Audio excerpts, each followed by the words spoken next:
तमाम सुनने वालों को अस्सलाम वालेकुम। आप देख रहे हैं अबीहा.om। नाज़रीन इकराम, आज की इस वीडियो में आप जानेंगे कि अगर आपने ख्वाब में हाथी देखा है तो इसकी तबीर क्या होगी। हज़रत जाफ़र सादिक रहमतुल्लाह अलैह फरमाते हैं कि ख्वाब में हाथी का देखना 6 वजह पर है। नंबर 1, अजम की शाखी। नंबर 2, बेरहम और जालिम शख्स।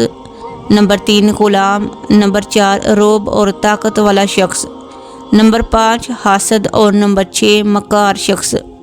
इब्ने सरीन रहमतुल्लाह अलैह के कौल के मुताबिक अगर ख्वाब देखा कि हाथी पर बैठा है तो नाफरमान और बुरी औरत से निकाह करेगा। यही ख्वाब दिन में देखा है तो बीवी को तलाक होगी, और अगर हाथी को हलाक किया है तो अलामत है कि किसी हाकिम को कत्ल करेगा। जो ख्वाब देखे कि हाथी इसके सर पर पैर रख कर इसे मार डाले तो इसका आखिरी वक्त करीब है। और जो कोई खुद को हाथी के सर पर बैठा देखे और हाकिम या बॉस की खिदमत से किसी दूसरे हाकिम या बॉस की खिदमत में जाएगा। जो देखे कि हाथी पर बैठा है और हाथी इसकी मुकम्मल अतात कर रहा है तो अहम मनसब संभालेगा। और अगर ख्वाब में हाथी किसी का पीछा करे तो ये किसी ऐसे मसले की अलामत है जिससे साहिब ख्वाब भागने की कोशिश करेगा। और अगर देखे कि हाथी पानी में नहा रहा है या तैर रहा है या पानी में खेल रहा है तो ये माल की कसरत और खुशहाली की अलामत है।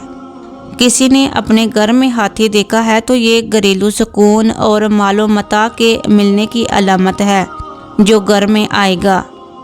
मुर्दा हाथी को ख्वाब में देखना परेशानी की अलामत है, और जो ख्वाब में दौरान लड़ाई खुद को हाथी पर बैठा देखे तो किसी बड़े दुश्मन पर फतह पाएगा। जो ख्वाब में हाथी की पुश्त से नीचे गिरा सख्त मुसीबत में मुब्तला होने की अलामत है। नाज़रीन इकराम, उम्मीद है कि आपको अपने ख्वाब की सही तबीर मिल गई होगी। लिहाजा आपसे गुजारिश है कि मज़ीद अपने ख्वाबों की तबीरात जानने के लिए चैनल को सब्सक्राइब करना मत भूलिएगा।